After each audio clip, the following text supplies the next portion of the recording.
Good afternoon and welcome. This is the November 18th, 2024 work session of the Salisbury City Council.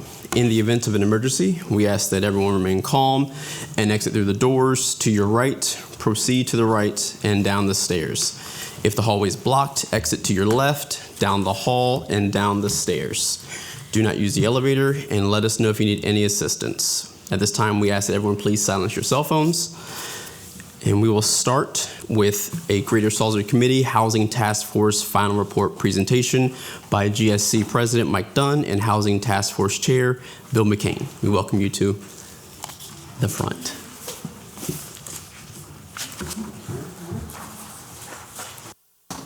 Afternoon. Good afternoon, gentlemen. Everybody. Mr. President, thank you for having us. Members of the council, Mayor, Andy, good to see you all. So I'm Mike Dunn, President and CEO of the Greater Salisbury Committee. And to my right is Bill McCain, who many of you know, who knows more about real estate than probably everybody put together. And Bill was kind enough to serve as the chair of the GSC Housing Task Force that we put together. What you have in front of you, and I handed it off to Julie, is really the final copy of our white paper. And we have been making this presentation. We made it in front of the Wicomico County Council. We're going to be making it in front of the town of Del Mar Council and also Fruitland. So we're just trying to inform. And as you all well know, don't take our word for it, right? Take the Federal Reserve's word for it. Housing across the country is the #1 threat facing the economy.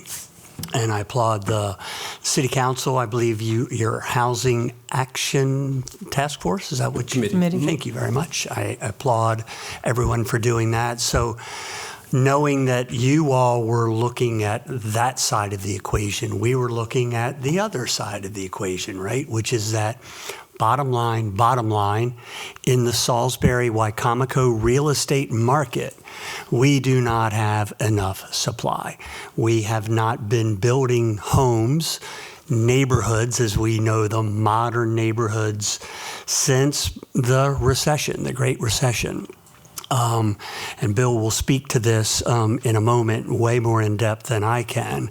But what we're attempting to do is the Greater Salisbury Committee. Recall also that we have a water and sewer task force that has been looking at the septic issues that are outside of your jurisdiction but clearly impact the community.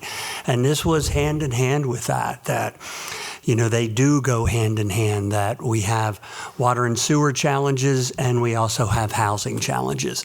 And the thing that we're here to talk about today as the city of Salisbury is that, right, revenue, as we all know, that's a finite thing, right, Mayor? That's one of the things you've learned in the year on the job. And anything that we can do to increase the opportunity for revenue, well, that comes in the form of, you know, obviously personal property taxes and personal income taxes. And a lot of people who are the medium wage earners and above, they're no longer calling Salisbury home because there are not choices in the new neighborhoods that people are looking for. And so surrounding us in Sussex County to our north, and of course in Worcester to our east, and Cambridge, Easton, Talbot, Dorchester, the regional national home builders, they're right here. They're all around us. And it's incumbent upon us as a community to try and entice them to come and do business here. And so we're doing the best we can to raise the flag of awareness that we have a housing shortage in the Salisbury-Wicomico real estate market. And so with that, Mr. President, I think I'll turn it over to our chair. And Bill, thank you so much for joining us. Beautiful. And Mr. Dunn, before you pivot to Mr. McCain, can you just take 30 seconds and just, for anyone who may not know, just explain who GSC is and their role in the community? Sure. The Greater Salisbury Committee is a business and civic nonprofit. We've been around since 1967. We were formed by two gentlemen that I think everybody knows. That's Frank Perdue and Richard Henson.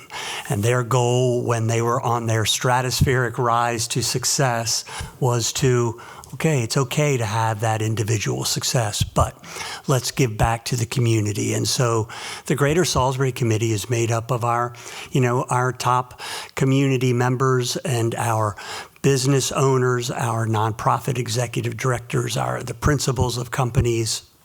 And we serve as a catalyst in the community. The way I try to put it is we try to move the ball. Whatever the ball is, we try to move it. And over the history of GSC, it was a GSC task force that realized in the 1970s we didn't have a community college. And so a task force was put together and the Greater Salisbury Committee was able to establish Warwick Community College.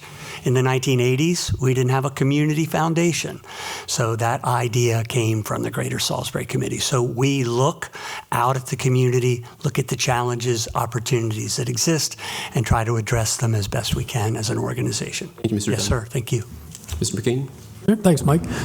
Mike's done an excellent job sort of painting this picture of the housing shortage that we're experiencing. And like I say, this isn't unique to Salisbury and Wycomico County. This is a nationwide issue that everyone is actually dealing with. But it's a little bit of a perfect storm in our area when you look at the lack of new neighborhoods.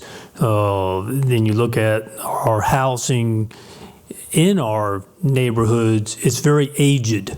It's been around for a long time. You need some level of consistent new construction every year so as to maintain your housing stock. And, when you don't keep up, it starts to affect your community from an economic perspective. Just to put it in perspective, in Wycomico County, including City of Salisbury, we were building when you go back into the 90s and heading in really from the late 80s, 90s into the early 2000s, on average, we were building well in excess of 500 or 600 homes every year. Some years we were as much as 700 or 800 homes a year. In the last decade, we're scratching out 150, give or take, homes a year, and most of these are in the city of Salisbury, for the most part, mainly because sewer. You have pipes. And that's the name of the game, and the county does not have any public sewer of its own, which, that's another whole issue we've been talking about, but that's, some of that process is starting, but that's going to take a long time before you actually see pipes in the ground at the county level. But, one of the unique things for I think the city of Salisbury when we talk about housing is when you look at the metro core, and you look at, I wish we had that zoning map up. I'm kind of looking at the picture right here. But, we have a pretty good sort of circle. And inside of that, there's a lot of unimproved land tracts that are slated for future growth. But for them to grow, they're going to have public sewer. And, so for the city, I think this is going to bring that question of the whole issue of annexations. Do you go back to some kind of, the public, the water sewer districts? What's that going to look like? How do we infill these vacant parcels that are in the metro core? That's going to be a big issue. And when we talk about housing, the white paper that's presented, this white paper is focused on single-family residential housing. This isn't focused on rental housing or apartments. It's focused on single-family homes. And the housing shortage that we're speaking of, it's at all levels. This isn't a paper on affordable housing. It addresses that and it talks about that, but it's a paper that talks about housing in general. It's at all levels of the economic scale. So, it's a challenge for us. There's lots of ways to deal with that. There's numerous ways to try to incentivize developers to come here. It's competitive. Guess what? Every community wants the national developers to come to their community. It's just like economic development. We all want the best employers to come to your communities, and housing is a part of that. But why do you get, how do you get them to come to you? And, we talk about a lot of different ways to try to incentivize builders and developers to come to Wycomico. But they're not all, a lot of people look at those and they think you're only talking about tax incentives or TIFs or things of that nature. Now, there's lots of other ways to also incentivize developers. I mean, things that actually don't necessarily cost dollars or significant dollars, just streamlining the process. That's huge for developers. When they want to come to an area, and particularly a major development, if that process could be streamlined, that is gigantic for a developer. The real estate development is very, very costly and very, very high risk, and it covers a long period of time. When a developer is looking to come to the area and they've identified a tract of land, it could be a 3, sometimes 4-year process to get to the point you're actually starting to build. Well, during that period, they're spending money. A lot of things can happen. The economy can change. Events can happen that you have no control of, like a pandemic. And these things can totally change. The best laid plans go astray. So. I know it's really small, but I asked Chris to pull up the zoning map. Oh, sure. That's small That's there. great. Maybe we can make it a little larger, but that's the map you were discussing about. Right. And you see like those yellow areas, that are targeted for future growth.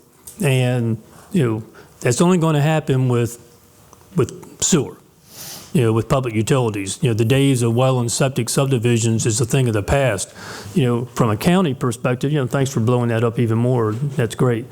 Because when you go out, I always use the example of when you go out Nanticoke Road and you see, a significant number of large-scale subdivisions that were built in the 80s and throughout the 90s. And those subdivisions, were a lot of these were 5, 6, even 700 home subdivisions. All those were built, sold by local builders, developers, but we haven't done a large-scale subdivision community in almost 15 years. And that's just a little bit mind-boggling when you think about a county with a population of over 105,000 people. And when we were selling those homes in the 80s and 90s and early 2000s, like in the early 80s, our county population was like a little over 65,000 people. But we could sell 600 new homes a year. And now we got a population of 105,000. And as a county, we're building, 150, 160, 170 homes a year. So, that's pretty significant. So we're here to answer any questions you may have. And, our main goal with our white paper is to get people to talk about this topic. As Mike said, the Fed has identified housing as the #1 issue for the economy. They actually, the chair of the region for the Baltimore region, Richmond. Richmond region, actually attended one of our Greater Salisbury meetings and also attended one of our task force meetings, because that's how serious they take that. And they found what we were talking about. They're talking about this in other communities as well. So they wanted to stress that importance. So, Mr. McKinney, I guess I'll kick us off, and then Sure. we'll pivot to a few other council members. I know they have some questions. So, and I was reading the introduction there, and again, and you touched on that here, that the lack of new neighborhood communities, the old/non-current housing inventory, and then the overabundance of rental inventory, high rental rates, and the shortage of affordable housing have created this perfect storm. And I want to park right there.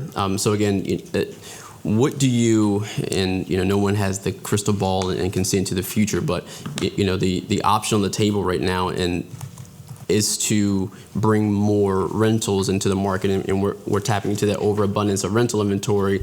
But then also, and I see here that you mentioned, or that you all mentioned, the average price of the for sale homes is about $285 to $350. So what in your mind, and with your expertise and the research you've done,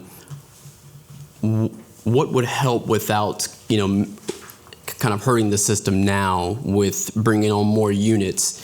We can't just bring for sale homes, but then again, if we just bring on all rental homes, we're not going to help the problem. So what are you seeing as a combined solution for our area? Well, that's a great question. The challenge as a community, we're in this situation in the city of Salisbury. It's give or take. We have this almost reverse single family versus rental ratio compared to your typical city. We've got almost 70+% rental of our single family homes versus single family home ownership, which is actually, that's reversed. The national average is 30-70, we're 70-30.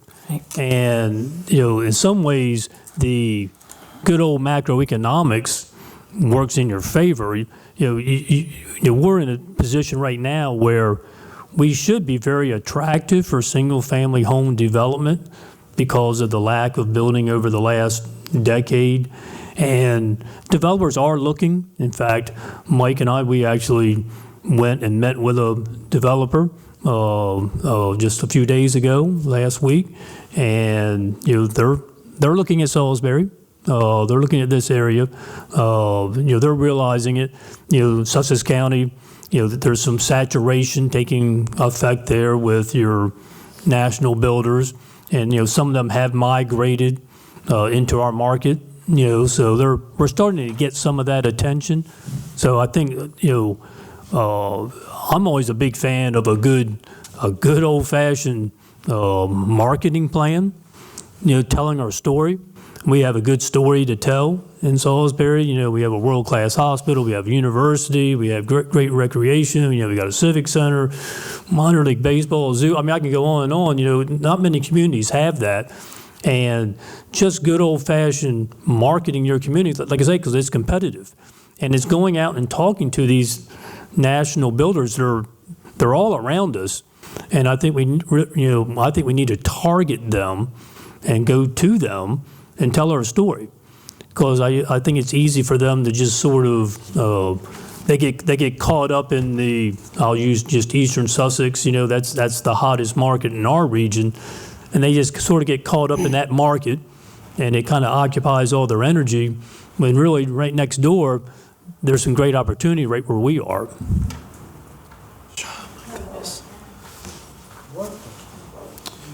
What's that? Sorry, guys. I'll entertain a motion for recess. So moved. So moved. Second. Take a recess.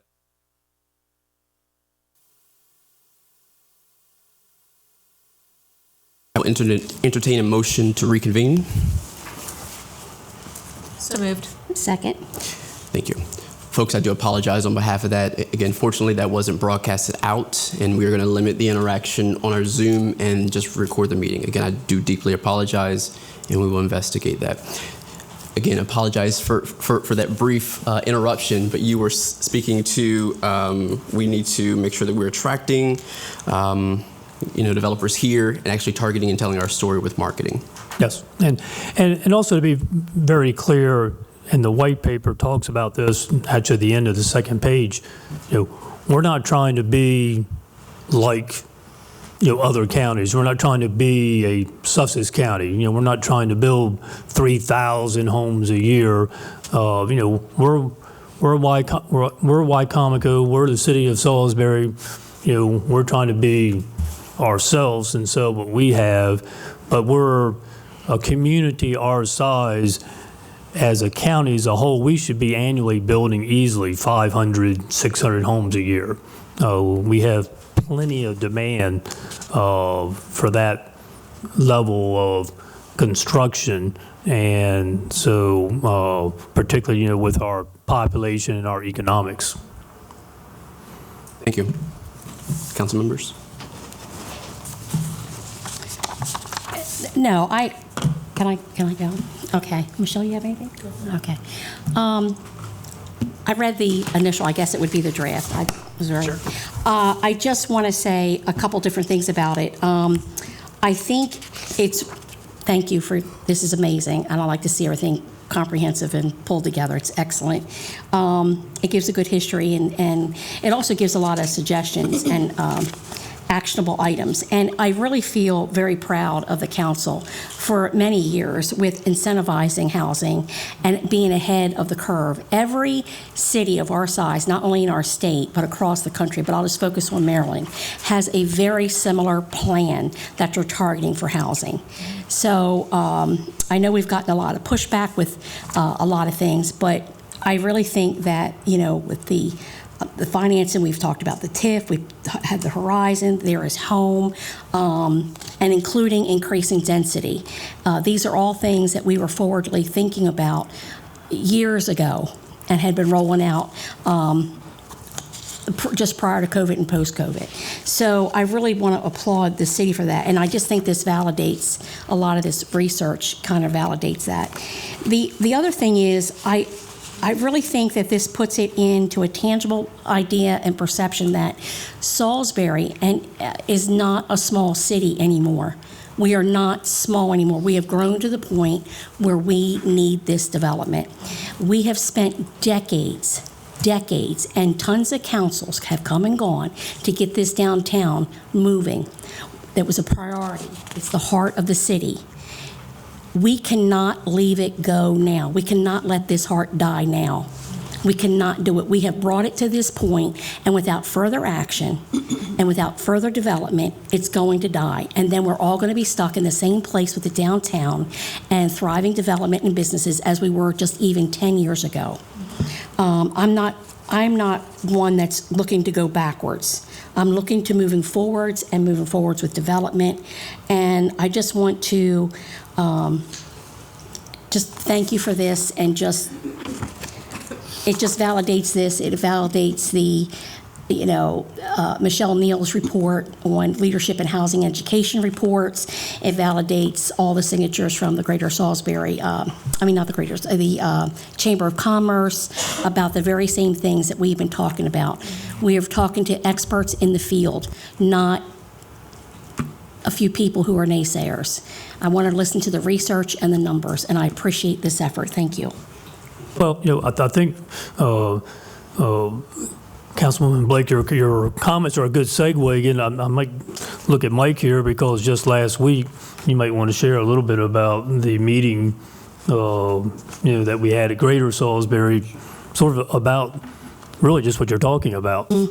So on Thursday, the Greater Salisbury Committee, we had a special meeting. It's only the second one we've had since I've been the president of the organization. The mayor was able to join us. He's a member of the Greater Salisbury Committee. And we kind of laid out the history going back to 1980, right? That's when the city of Salisbury got into looking at its downtown and what to do with it. And 4 different mayors have weighed in. It was a 1980 report, a late 90s report, virtually every decade. And, it said the same thing to the council vice president's point that, development of downtown Salisbury is important. And the facts, laid that out, that's what the city's been looking at. And I want to just sort of pivot a minute, because this report is not about downtown Salisbury, okay? It is about the need for the community to grow. And I'm going to use a key word here, and the word is neighborhoods. And we need more neighborhoods. And I think for a long time we have looked at downtown Salisbury as this central business district, because that's what it's called. But it's also a neighborhood in need of development. And where we land on that, where you land on that, where the development community lands on that remains to be seen. But I think it's time to look at downtown Salisbury as a neighborhood. And in that regard, it's an incomplete neighborhood. What we're saying in this report, we don't have enough neighborhoods. So if all of us in this room were looking for a house right this moment, and our buying range was 250 to 350 or 400, and I'm looking at the people right here from this way forward, and a good property comes on the market, we're all going to go to the open house, right? We're all going to contact our realtor, but only one of us is walking away with that home. Only one of us will have the opportunity to say, hey, I found a new home. Whatever your family circumstances are, what we need in this community, in the Salisbury, Wicomico real estate market. So we're not just talking about the city of Salisbury. We need the opportunity that there's more than one house available for the 9 or 10 of us that are looking for a house. And so we have a bottom line, we have a supply problem. And one of the things that Bill has talked about repeatedly, and sitting next to Bill for a long time, you pick up on these things. We not only have a supply problem, we have something called a pent-up demand problem. And I'm going to describe that for you, and you all know what that is. We have new housing products that have come on the market. I'm going to use the one on Glen Avenue and the one on Johnson's Road. They're both now in the city of Salisbury. They could have been wonderful new for sale properties, but instead, that developer investor decided to take them right to the rental market. And right now, if any of us went to try to rent one of those properties, we're starting at $2,200. I'm hearing now they're at $2,600 a month. Those are unsustainable numbers, as we all know, in the rental market. So all we're saying is this pent-up demand. Think about how many people are living in our community right now and paying $1,700, $1,800, $1,900 a month in garden-style apartments, which are wonderful. The pent-up demand is that if we had housing supply, then some of that pent-up demand, they would be the people to go and become homeowners instead of renters in apartments. Again, nothing wrong with renting in apartments. And Mr. Dunn, I think sir. Thank you for mentioning. I wasn't going to mention it today, but I think that's a good part to underscore because sometimes, again, it's said in the community, again, you're not bringing on affordable housing, so you're not working to solve the affordable housing problem, crisis, whatever word you want to use at the end of that. And again, you're speaking to that point about it's pent up. So again, the markets, it's the supply demand. And we were speaking with actually at one of our Housing Action Committee meetings. We were speaking with a property manager for one of the well-known properties here in Salisbury apartment communities, and they own apartment communities along the whole East Coast. And he said, quite literally, Salisbury is the only market that they have not seen the prices of their apartment units go down. They've actually gone up. And we said, well, what is the thing you can attribute to? And he said it's because there's not that many units on the line, so we're able to just increase the prices ever so. And so that's, again, it's hard to see, but it's just the fact that we're just putting more water into this water bottle, and it's not. And at some point, you're seeing families spend $2,600 for a 3-bedroom home to rent, and they're not able to save those funds up to be able to purchase that home. And when you have that lack of single-family homes in the inventory, when that option's not there, then the rental option becomes the primary option. So, can we talk a little bit again? I noticed you touched on ADUs in here. Can we talk about those a little bit? Because we have a lot of families like my own who have, myself and my husband, our parents are getting older. We have a disabled adult child. Like there are communities that aren't looking to necessarily buy a whole new home or are able to live in an apartment by themselves.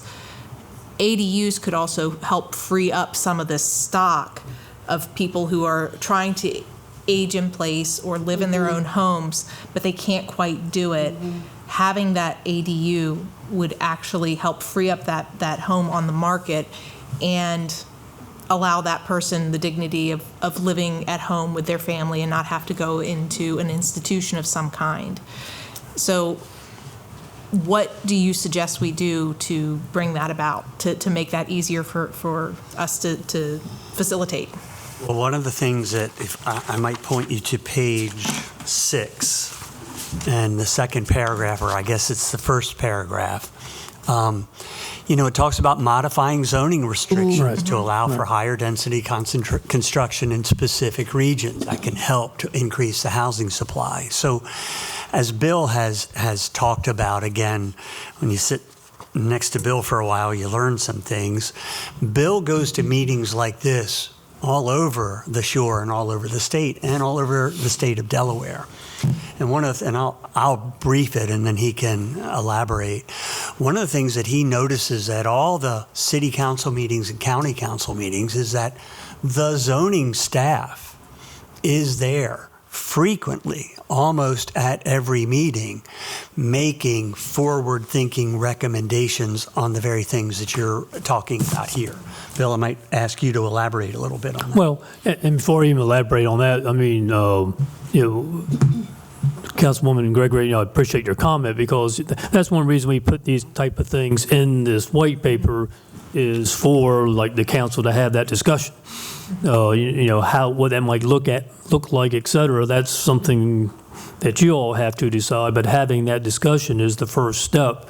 And through the zoning process is how that is done. Everyone needs to realize, the zoning code is a living, breathing document. It's a guideline. It's not something that just gets created and then it stays that way for 30 years. The economy changes, the housing market changes, people's demands changes, demographics change. Your zoning code needs to change, as time goes on. So, that's mentioned in here, but that's the ADUs is an example of that. Absolutely. Thank you. Hi, Bill. Hi, Mike. Thank you. Sharon, I went through this with a fine-tooth comb because I'm Good. still using the excuse that I knew, but I guess it's my background too. Some takeaways, okay? And please interrupt me as I go through them, if you will, to explain. My takeaway, number one, and I'm not trying to be confrontational with Councilwoman Blake, it's not just about downtown. And definitely. Mike, you addressed that just now. Right. That's correct. And I'm all for change, positive change. I think it needs to be thought out in terms of long-term, and we've talked about that as well. And I'm not a naysayer by any means. I would like qualification for some of these things. First thing that comes to mind, in order for me to afford a home, I need to have a good job. And I think your job market drives your home ownership. And with home ownership come, as we all know, a lot of extra bills. And renting has bills, but not the total responsibility that, everyone here that owns their home, they know what that involves. So that in itself, if you have a big pot of good paying jobs, then that in turn, I think, encourages more people to go look for owning homes. The other thing is, you've mentioned Sussex County, and in here referred to Frederick and Annapolis, and I'm trying to think where else. There were like 3 or 4 different areas. I just want to be sure, for planning purposes, that we're comparing apples to apples. So in other words, what does this city need versus another municipality that we're talking about that has the same issues we have, even though, go ahead, You said please. interrupt. No, please do. But we mentioned a lot of these places really as examples of certain things they're doing. Okay. We don't identify them as, okay, let's try to model them as a whole or be like them. We're plucking out some examples in these communities, like in Sussex County, for example. One of the things we plucked out was they have a dedicated person in their planning and zoning office that specifically walks the developer through the process, trying to streamline that process. We mentioned that, I think Frederick and a few of those other places is just an example. They already have in place either a TIF mechanism or the, one of the things that I always like is it's got several different names how they address it, but the sort of the trust funds, like the housing trust funds, we help people with a starter home, But the great thing about that is, in some ways, it almost doesn't really cost you money because you put that money up front. But if they ever refinance or sell that property, then you get that money back, and now you can regenerate that money again. So, but my point is, yeah, we just try to give some examples of models of things to follow, but not the entire community. Sharon, if I may, on the first point, that is the chicken and the egg, right? Which comes first, good jobs or good housing? As we discussed during the task force, let's just pretend that big company X, a good company that everybody at this table could agree, them coming to our community would be a good thing. We can use Purdue Farms, we can use Tidal Health, we can use Salisbury University, we can use UMES. They told us and are telling us consistently that they are having new hires come here who almost instantly look elsewhere for their housing options because there are no housing options here. There are limited housing options here. And so does the housing come and then the workforce comes after it, or does the workforce come and the housing? I think you could argue both ways. Bottom line for us, we know that we need more workforce development, and we think we've concluded that we need more new neighborhoods, new housing stock. Okay. Your point is well taken. No, but it's chicken or egg. I totally understand that. Yeah. The other thing is that you mentioned in here, like, for instance, can you clarify something for me? Would planning and zoning be responsible for the tier mapping concept? Well, I mean, the state dictates Just to us hypothetically. the Would that responsibility fall on planning and zoning? yes, but basically following the guidelines of the state. I mean, Okay. the state dictates to us the Yes. the 4 different levels of tier Right. mapping, and part of the comprehensive plan is, yes, we have to tier map the entire county, Okay. and that is done. Okay, I'm not, almost. You're good. You're a guest. The other thing that I was thinking about, the incentives, I was impressed with your input, quite frankly, for a learning process for me, of all the different options you offered, which I think each one has a place, and it's a viable option as long as it's thought out and planned through. And when, for instance, when you get the numbers back from Here is Home, in my opinion, that was very successful. And it proved it's going to put more homes in the pipeline kind of thing. My concern, and you alluded to it in here, which I was glad, is that we break down when we do have incentives. I think the city in turn has to have something given back to them. I realize that it becomes economically feasible to bring developers in and offer incentives. I get that, as far as tax base and the economy, that type of thing. But I think we also have to require certain things from the developer, i.e. we see the issue we're dealing with now with parking, because that was taken out in 2018, requiring developers to provide parking. And in other cities, they still have to provide parking. I think that's been a detriment to us, but that's not just my decision alone. I think another idea with incentivizing, and you may have some insight in how we could do this, is if you would ask the developer at some point to provide a percentage and put it in a Maryland Affordable Housing Fund Trust, whether it's at the state level or if we can create one at the county or the city level. I don't know, that's probably easier said than done.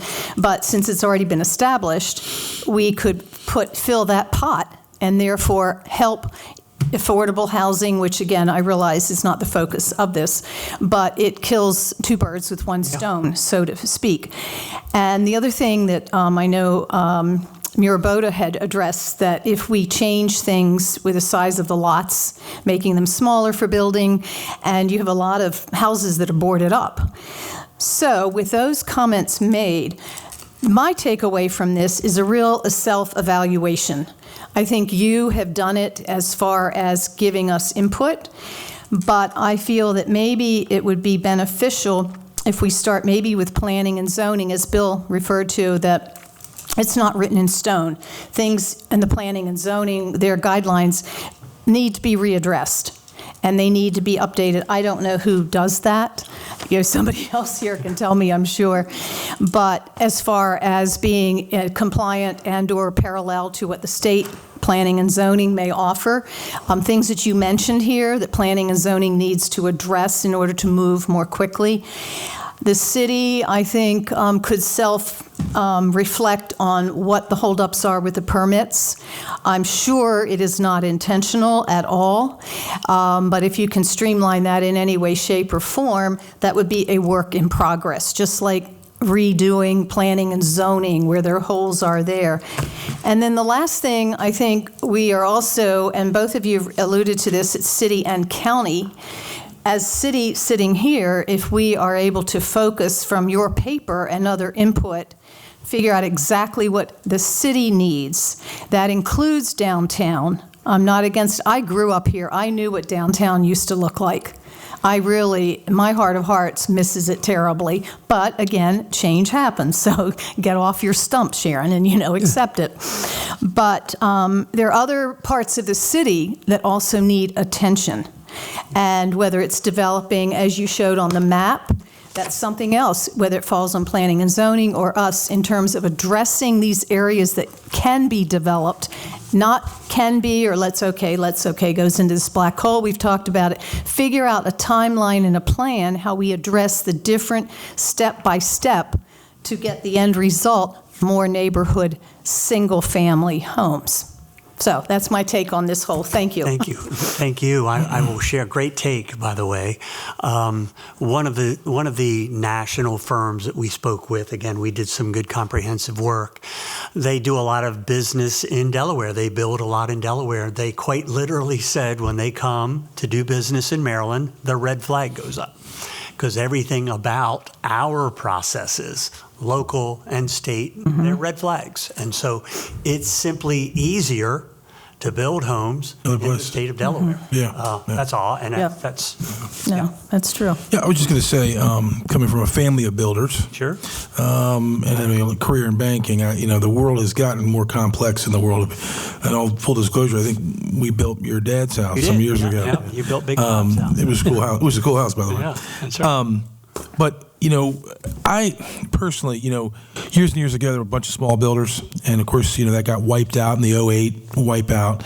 And since there's been a direct correlation between the smart growth and the growth of national builders. And now, the national builders are doing takedown agreements with these subdivisions, and that's the way they do the model.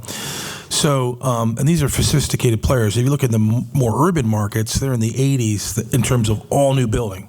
Las Vegas, Chicago, they're doing 80% of the building, new homes. And there is a trend, whenever you reach over the 50% mark, that the price points increase because they're very good at what they do and they control inventory to the extent they can. And they also are looking around the corner from a 2008 meltdown. So they're going to keep control of their inventory. They've learned, they've been burned, they know.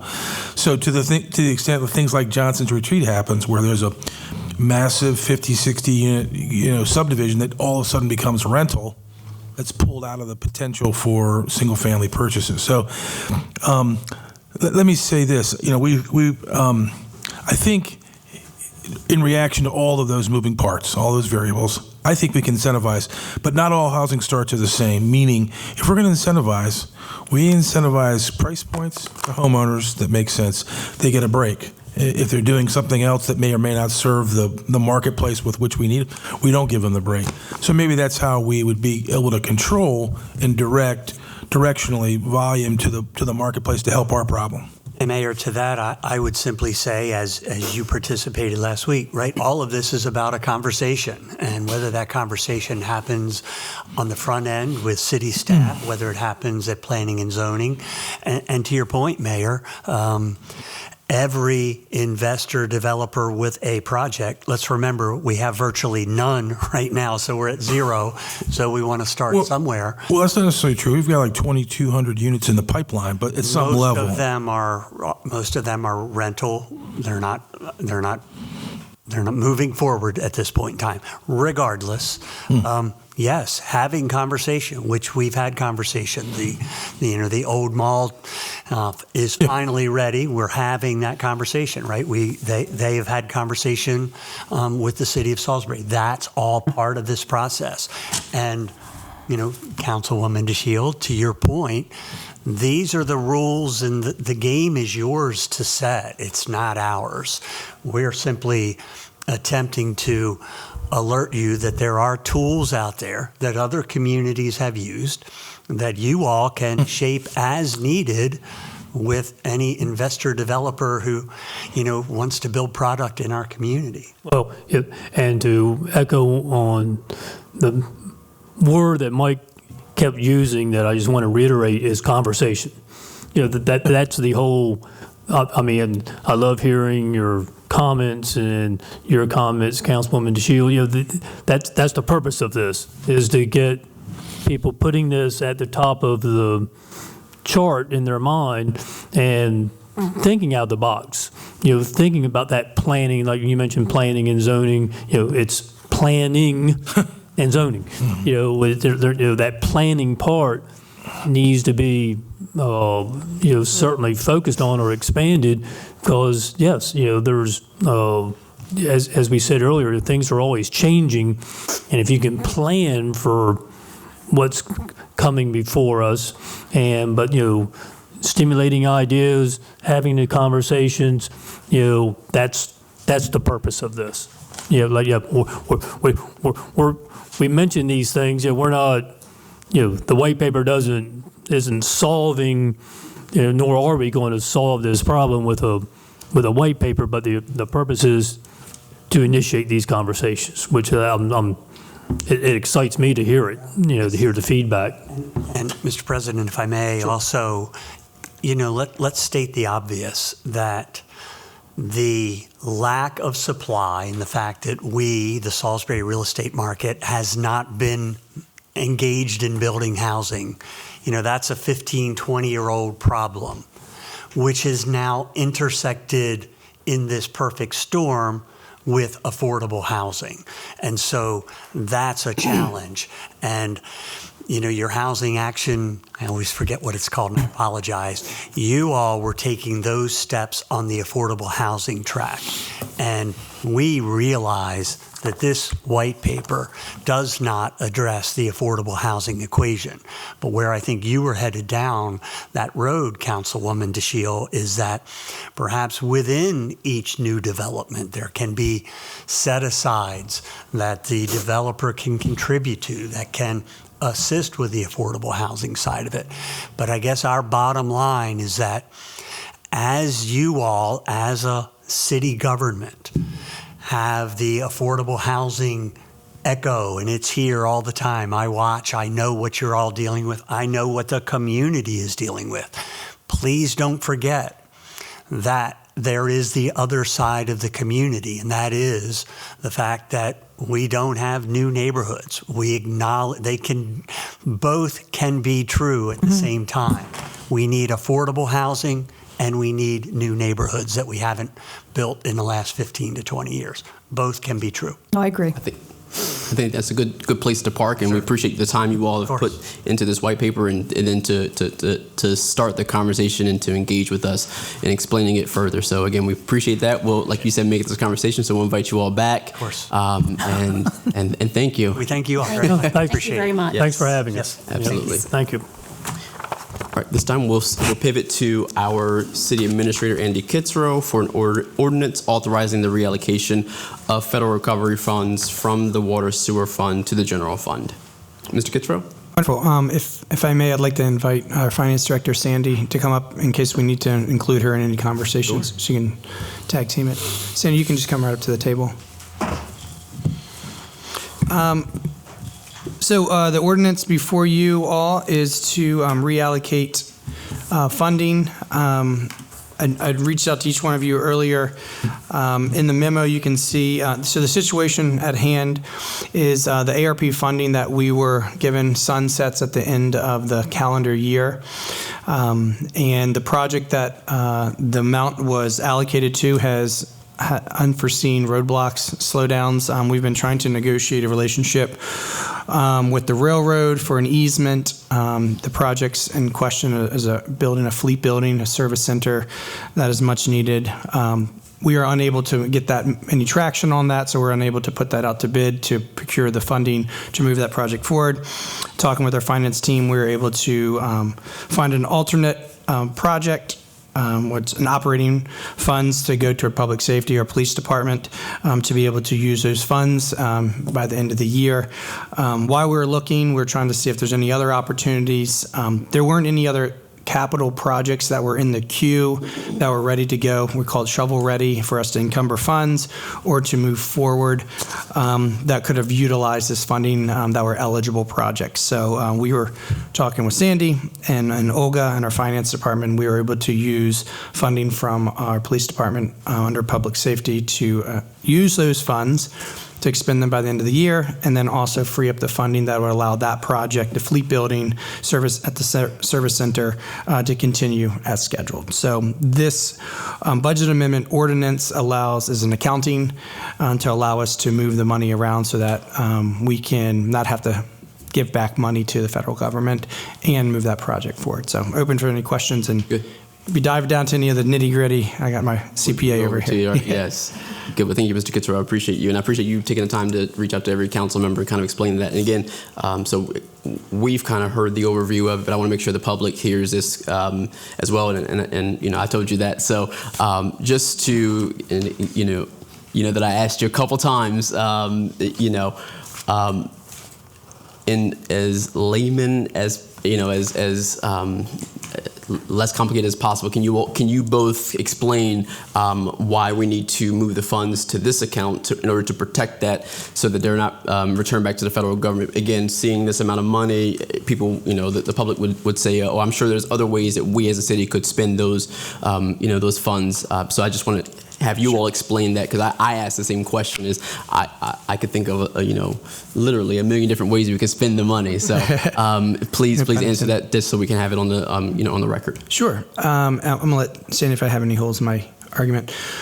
So the first part of the budget amendment, as you're looking through it, if you're following along, is to move money from the federal recovery funds into projects that allow us to be able to free up the ARP funding to move it to a different program.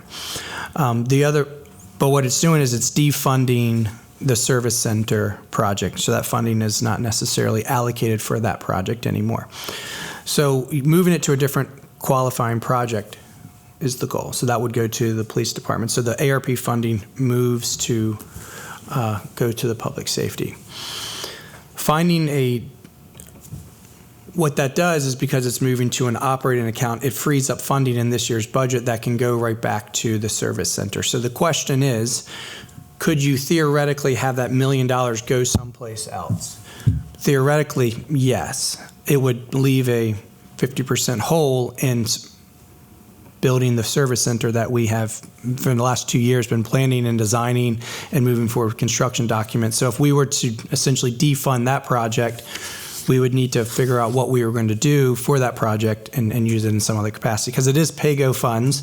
They can be used in any capacity. This is the identified project, the obligation we've already made to staff and to ourselves and spent money doing this. So that's where it goes. But that part of the conversation, I would say, is secondary to moving the funding to make sure that we can expense our ARP funds in this calendar year.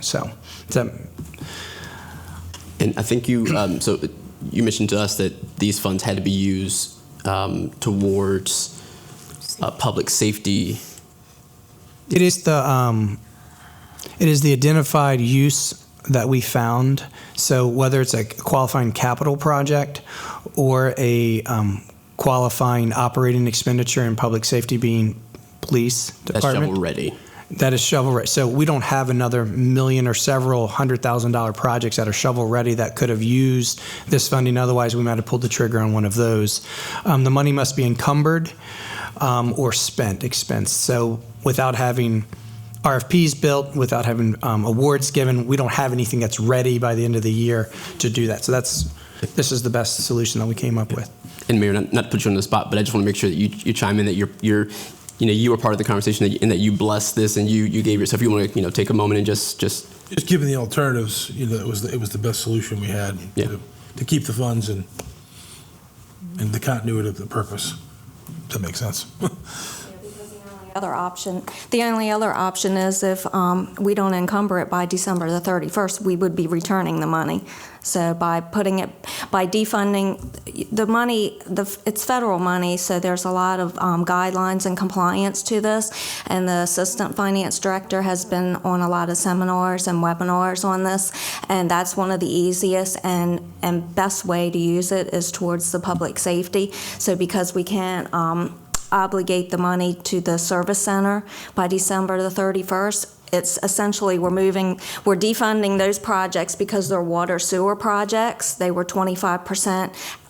The service center was 25% for the water sewer fund because those service centers also service like water sewer vehicles and things like that. So it was easier. That was the best solution. It was to defund those projects, move the money to the general fund because that's where public safety is. And public safety, we already have the salaries in the general fund in our budget, so it's essentially you're freeing up surplus money, and it's like giving you more time to use this money because we're using it on public safety, and then the extra money that we're putting back in surplus is going to be PAYGO money that we can pretty much use the PAYGO money for anything that we want, but we're going to fund it with these projects that are already, the other 75% is in the general fund. to make sure, I know I'm being very pedantic, but I want to make sure, because again, we spent a lot of time, and I spent time researching. I was looking up every city that was using, because again, everyone has this deadline of, the end of the year, and I was looking up Baltimore, Cambridge, Berlin, and I was like, they're using the money for this. So, and you all are saying that we can use the money for anything, but I really want, because we've asked it, we're like, can't we use it on this, X, Y, and Z? But I really want us to reiterate that it has to be for, because you just said it has to be, we can use it for anything, but I want to make sure that. What I mean is we're putting this money back into the general fund, Right. and we're using this ARP money for the salaries for public safety, which is already in the budget. Sure. So then that frees up money that's already budgeted, so then that becomes our PAYGO money that we can use for anything. I understand that, but when you just said we can use the money for anything, I didn't want there to be confusion in the public, because Right. yes. I want to make sure we are saying and everybody understands exactly what's happening, and Thank that you. there's nobody that we are not being misunderstood. The funding, once it goes back to PAYGO, it can be used for anything. We have a obligation that we've already started to fund the fleet building, shovel-ready construction drawings, just are trying to work through an easy.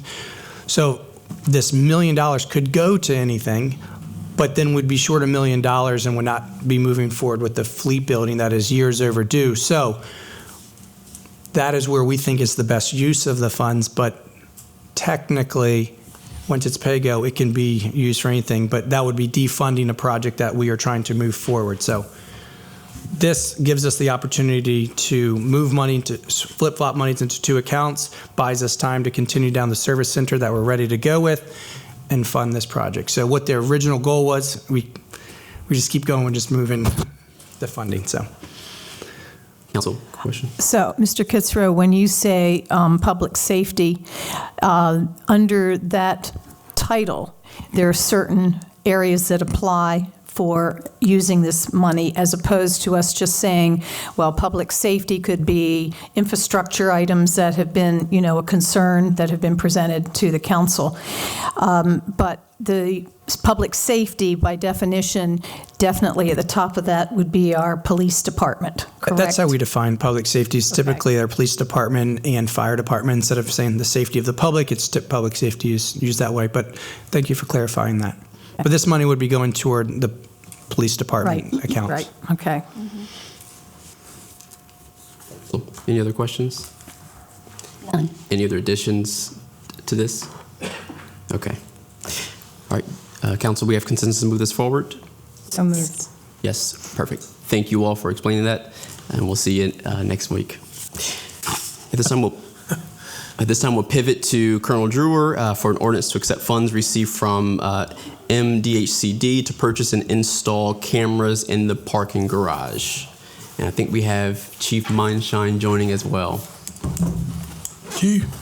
Hey, everybody. Good afternoon. Good evening. Got fresh shirts on. Yeah. Crisp. Yeah, man. Here, crisp. You got some good zips, do you?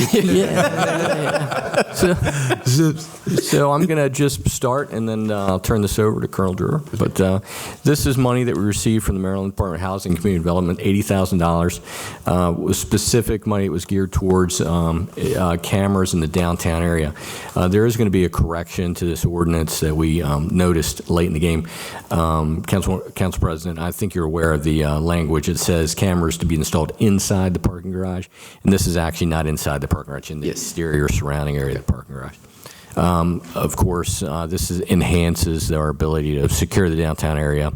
Colonel Drewer actually applied for this grant, and Colonel, I'll let you turn it over to you to give the particulars of it and how it came about this $80,000. Thank you. So this was, again, this was brought to us by DHCD. It's the Housing and Community Development Department for the state of Maryland.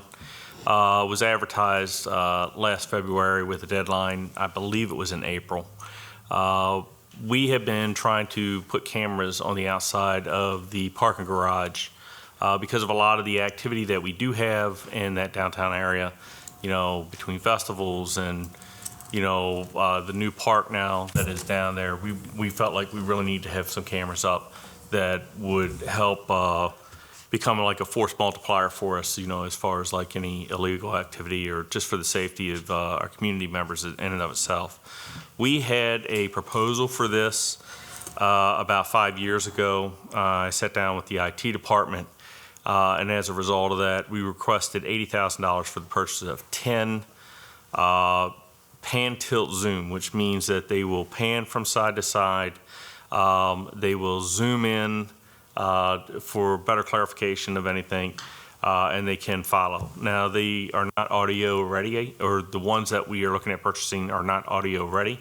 We're not interested in trying to record. That would actually start inhibiting on Maryland law as it relates to recording of a sound device. So they will just really capture picture and video. The reason for it going on the parking garage is about 6 years ago that was made ready for our networking, our camera networking for the city. So the current city hall and the parking garage are two buildings that we can tie directly into the network. They have a server within that building. That would be an IT specialist if you needed any more to that. But aside from that, this would cover the purchase and installation. These will be hardwired. They're not cell directed like some of our other cameras around the area. So the feed will be a lot better as well. The areas of location, if you take in picture of the parking garage, the large staircase towers and elevator towers that kind of run along the long ends and the corners is likely where we're going to place these. This is where we're trying to, because we can get the most bang for our buck, if you would. And I'll take any questions if you have any. These are expandable also. They can tie in as we expand as the network, as the infrastructure for basically installing the network as far as Wi-Fi. And so as that footprint expands, we can expand upon these cameras. And they can also tie in to other cameras such as the Ross and other buildings downtown. So. Good. Yeah, I think this is, you know, we've had some concerns over the safety of downtown. I think this is, you know, again, we're making tangible efforts to, you know, make sure that we are, you know, doing things that's right for our public. So I was happy to see this here, and I called you with some questions myself. So thank you for that. So, and again, I know we're making the adjustment to the inside. Do we have, again, if funds become available, is that something that we're entertaining, is to have more cameras on the inside? So currently we have actually quite a few cameras on the inside. This one specifically has to deal with the outside per the proposal. Now, if there are funds left over, What we're looking at doing is doing a GAM with the state to see if we can purchase a few more, which would be lower level, and they're what's called 180 cameras. So they, if you think about like what you would see with a fishbowl eye or that panoramic view of a picture is what that would gather. They're better for the lower levels and everything, so people coming up closer to the building, which in turn can help us with the internal portion of the parking garage. But this specific grant really was supposed to be able to support the community and the safety within that community in the area, not the parking garage specific. Council, any other questions? I commend the police department for going after grants. It's not an easy task. Yes. Well, listen, thank you all. And we have consensus to move this forward? Yes. Yes, great. We'll see you back. Thank you. All right, at this time, we'll pivot to the public comment portion of the meeting. And again, you are able to speak on any of the above topics, and time is 3 minutes. First, we'll call up Paula Donalds.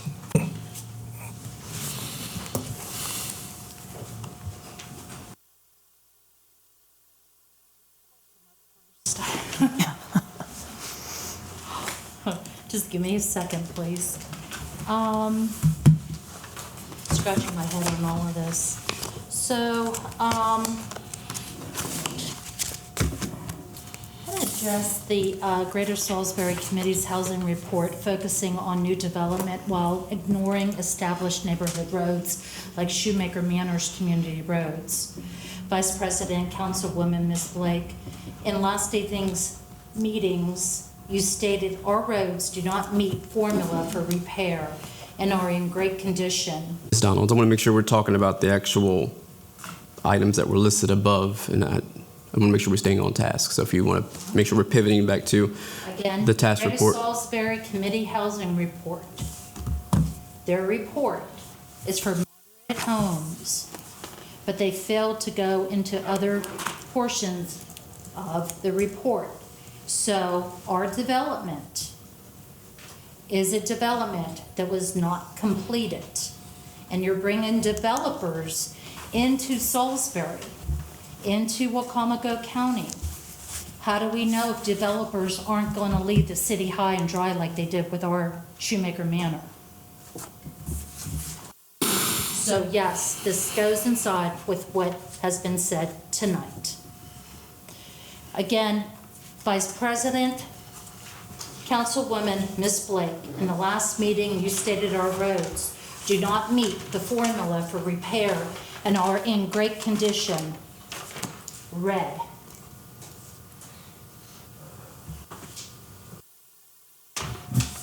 The formula, poor, failing. Let me be clear, this is simply false. Our roads are unfinished. Ms. Donalds, I want to make sure we're talking. even Ms. Donalds, Ms. Donalds, deteriorating. I want to make sure we're getting way off. And if I do this, I want to make sure I'm being fair to the public, that we're discussing the items that were listed forward. And also, we're not supposed to have exhibits as well. So I just, I want to be fair and equitable here. Not So. just have exhibits when Ms. Blake brought something up and then the Greater Salisbury sat there and gave you a report about developers coming in and they want to come in. Our developer. Ms. Donalds, I don't want to have a back and forth. Again, this is my last time. If you want to make sure that we are on topic with what was presented here today, I appreciate that. So please guide me with the Greater Salisbury's Committee Housing Report. They're bringing in they would like to bring in developers to start developing the neighborhoods. I'm not a naysayer. I've been called a lot of things, but not a naysayer. I'm pro-development. But when developers come in, they do not finish what they need to finish and are housing, then we, the citizens, are stuck trying to pay for what is rightfully ours for many years. So I'm addressing the Greater Salisbury Committee Housing Report, letting them know that they were we were aware of them being in our neighborhood. But in that report, there's nothing that states about our community roads and the failure as taxpayers to get the recognition that we need for our roads to be brought up to code. They were never finished their construction roads. The developers that come into the developments, into the neighborhoods, I want to ensure that developers finish what they need to finish. They left the city high and dry.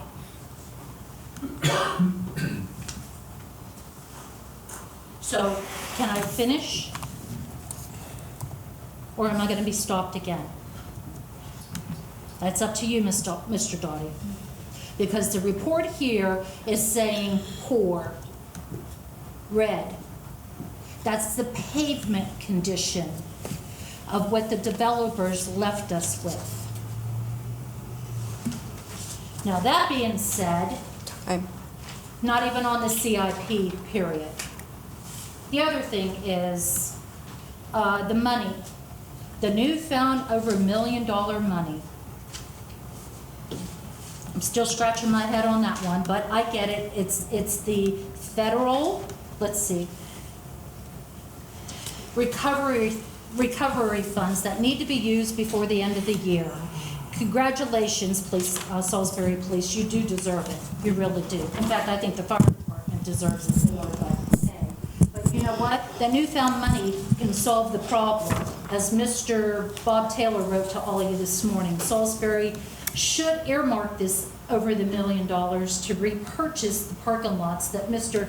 Mayor Jake Day sold to the Gillis Group for less than a half that amount, and use the rest of the Ms. Donald, that's time. roads in Shoemaker Manor and elsewhere. Ms. Donald, that's time. Where we are. I appreciate it. Thank you.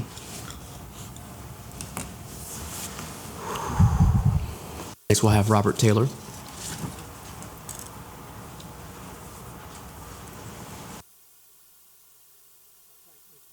For getting into one thing I was going to mention that has to do with the money the COVID money that's being reallocated because it has to be spent before the.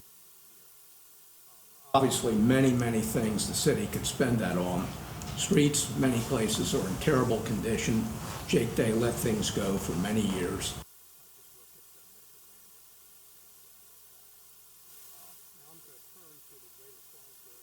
White paper. I won't do a Nancy Pelosi like she did at one of Trump's State of the Union speeches. But frankly, that would be the proper ending for it. It's unbelievable. They have all this data about Sussex County, how fast they build, and we want to be like that. No, we don't want to be like Sussex County. I mean, come on, give me a break. There's no consideration of why Sussex County is building so fast, and we aren't. 30 miles away. Now, what would the difference be? Well, it's in a different state. Number two, it's got beaches, ocean beaches right next to it. We don't. And it's got job growth because it's had population growth over the years that have created jobs. Now, that's the difference. The other thing is, there was some mention about the homes that are in the pipeline, the 2,400, almost 2,500. Based on the, yeah, probably most of them are rental. But, you know, why is that? Why don't these developers, by and large, go for single family? You okay? Yeah, they could do condos in them if they're multifamily buildings, which I assume most of them are.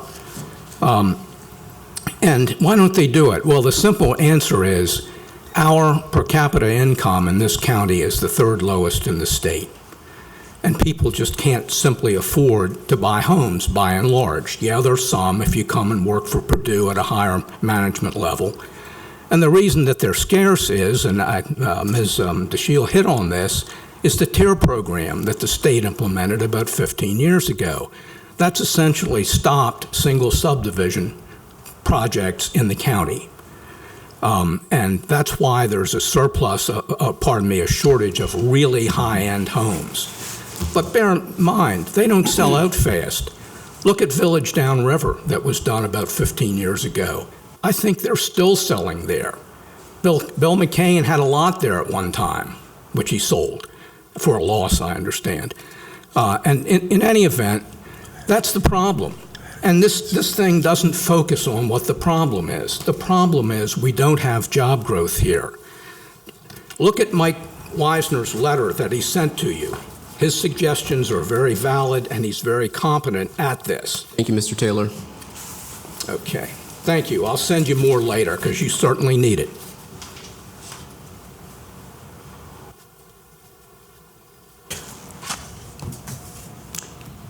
Seeing no other public comments, we'll pivot. Oh, I'm sorry. My bad. And while I'm receiving that, I think it's a good time to park. And again, I recognize that folks have comments and concerns, but again, when we're speaking to council, again, comments can be directed to council, administration, or the office. But again, we need to limit when we make them directly at a council member or person. Again, walking that fine line. I appreciate it. Ms. Bratton? I think I can be okay with the fine line. My name is Lynn Bratton. I live in the city of Salisbury. I would, number one, like to see the city council adopt the same procedure that the county council uses with a countdown clock on the screen. I know the technology must be here, so it would make it so much more polite and responsive. We would see our countdown coming. Give us a few more moments, Ms. Bratton. You'll see that in the coming months. Awesome sauce, because that would be that inanimate object would tell us we were out of time. We're working through that. I don't want to take from your time, though. I want to make sure that you have your time. Go ahead, Ms. Bratton. Okay, cool. I don't have that much to say today, but I would like to say that neighborhoods are the backbone of our communities. I really applauded the process where when I had a rental home, I was able to sell it to a homeowner, and that homeowner would get some tax breaks from the city, and it made it more affordable for the person to purchase my homes. Nothing gave me greater joy than to see about 6 of my properties moved into single-family home ownership, and it improved the neighborhoods because those people then took more pride in their place of lodging. They planted flowers, they cut grass, they had children, they knew others in their neighborhoods as families and community members. So I'm very much in favor of neighborhood development. I'm also in favor of seeing neighborhoods, as Mr. Dunn and the white paper suggested, developed, but they also need to come with the infrastructure. For instance, the neighborhood schools that need to come with them. We need more elementary schools, middle schools, if we're going to have more developments, because that's only going to put more pressure on what we already have and overcrowd those buildings, adding temporary buildings and more children and more teenagers in those facilities. So those developments need to come up with the supports, as well as us maybe giving them the breaks. They need to contribute to building strong neighborhoods, which will then make those homes more attractive to buyers, because they would know their children could go to neighborhood schools. And you would have, again, that sense of community, collaboration, watchfulness, and care for our lovely city. I also want to thank them for indicating that it's not just the central business district. They're speaking about Salisbury and Wicomico County as a whole of needing more housing. And I think we have become a little narrow-minded of thinking only about CBD. I also just want to close by saying something from Into the Woods. You know, I'm a theater person, and I only have 1 second left. Be careful what you wish for. And that's kind of a good thing to always remember. Just be careful what you wish for. Thank you. Seeing no other public comments, we'll pivot to the administration comment portion of the agenda. Just a couple comments. Our last third Friday of the year was this past Friday, so congratulations to our staff and our team who helped put on that wonderful programs for this past year. And our next big event will be our downtown tree lighting that will be coming up here in December. So stay tuned. More to come next meeting. And then, as I mentioned last meeting, we would be making available our comp plan survey. That is now live on our website, salisbury.md. So if you've not had an opportunity to provide some feedback on anything that you'd like to see in the comp plan, you can do that. We'll keep that up for a few more weeks. That's it. Thank you, Mr. Kittrow. Saturday evening, I had a chance to celebrate the 100th anniversary of the junior board of the hospital.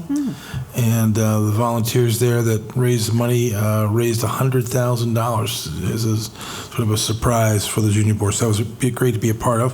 A friend of mine, Laura Kelly, and her daughter are having an art exhibit at Art Space Gallery, 212 West Main Street from now until December the 6th. Laura was a head of the pediatrics group and now in Harvard graduate, a very smart gal, long-term resident of the area, and she's her and her husband, who's also a doctor. Great people and did great work. They did beautiful work. I just saw some of it. So anybody has a chance to get out there, come out and see it. Thank you. We'll start with actual Council Vice President. Start with you. Oh, well, thank you. Okay, gee whiz, Charlie Brown. Okay, so just to reiterate, and I know we went through this last time, this is going to be my last time addressing Shoemaker Manor roads. They do not meet the formula to even be on the list for repairs. Now, there is a formula. I was out there on multiple occasions helping Ms. Donalds go through the neighborhood and walk through the neighborhood. I brought the concerns back to the administration who was in charge of those implementing any repairs. You were on it. Mayor has known about this. They are not, is this true or not true? They are not eligible for repairs. Poor is not the worst on that list. So we have many more streets that, from a prioritization and a funding thing, it is not on the list. When you say the list, the current list that we are using current funding for, it does not make that list. It is on the list, but it is ways down. Right. So you don't need it to be on the list. Now, when you pop up on the list, I'm sure I will be more than happy to announce that. But I know that the mayor's office and Andy and the roads division and I have been out there and have addressed this. Probably this is at least the 75th time. This will be my last time. Shoemaker Manor does not meet the formula for repairs at this time. Okay, so having said that, I do want to say something about the third Friday. I wasn't able to come, but I did hear many people express how wonderful it was. I've also heard a lot of feedback from the zoo event. I think it was last Saturday, so that was nice. I am looking forward to our lighting of the tree and the other activities downtown. I think it's December 6th. Is it December 6th that's going to happen? Okay, fantastic.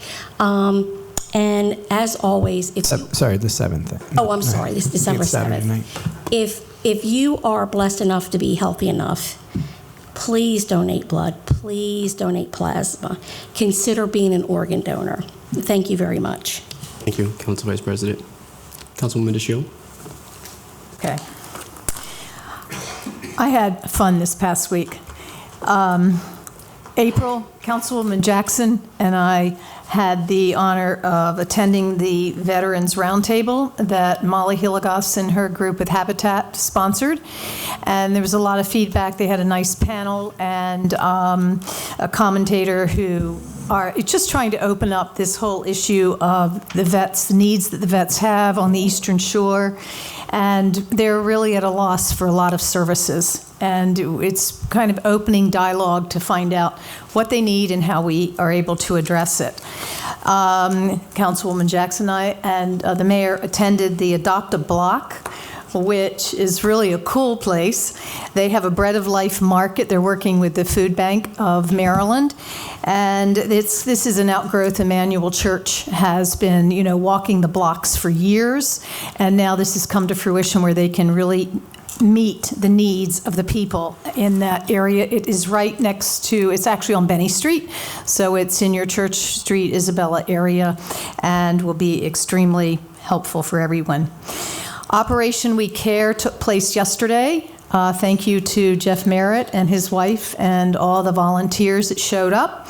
We were able to pack 744 boxes, and it has hygiene items. Chief Mindshine was there, and it was a really wonderful event because they have it down to a science. You just do round and round and round. And my brother actually came down around for the third box, and he says, 3 boxes a person? He said, I think it'll be done. And they ended up creating putting 744 boxes together. These will be mailed to Europe, the Mideast, and South Korea. 480 of those boxes are going there. They've been doing this for 18 years. Thank you to the Mardella Fire Department, because they actually serve scrapple sandwiches, which were great too.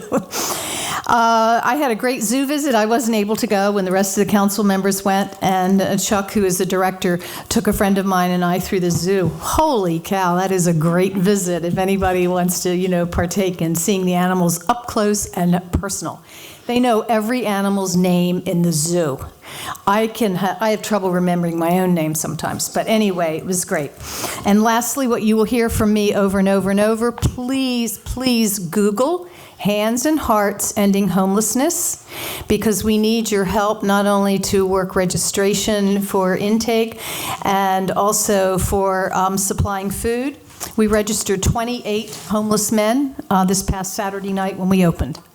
And so they're in need for 5 months, God willing, they will have a cot to sleep in, warm, and 3 meals a day, because we fix a quick breakfast, pack a lunch, and then they have a hot meal for dinner. So please Google it, HHEH, and help us feed these people. Thank you. Thank you, Councilwoman DeShiel. Councilwoman Gregory?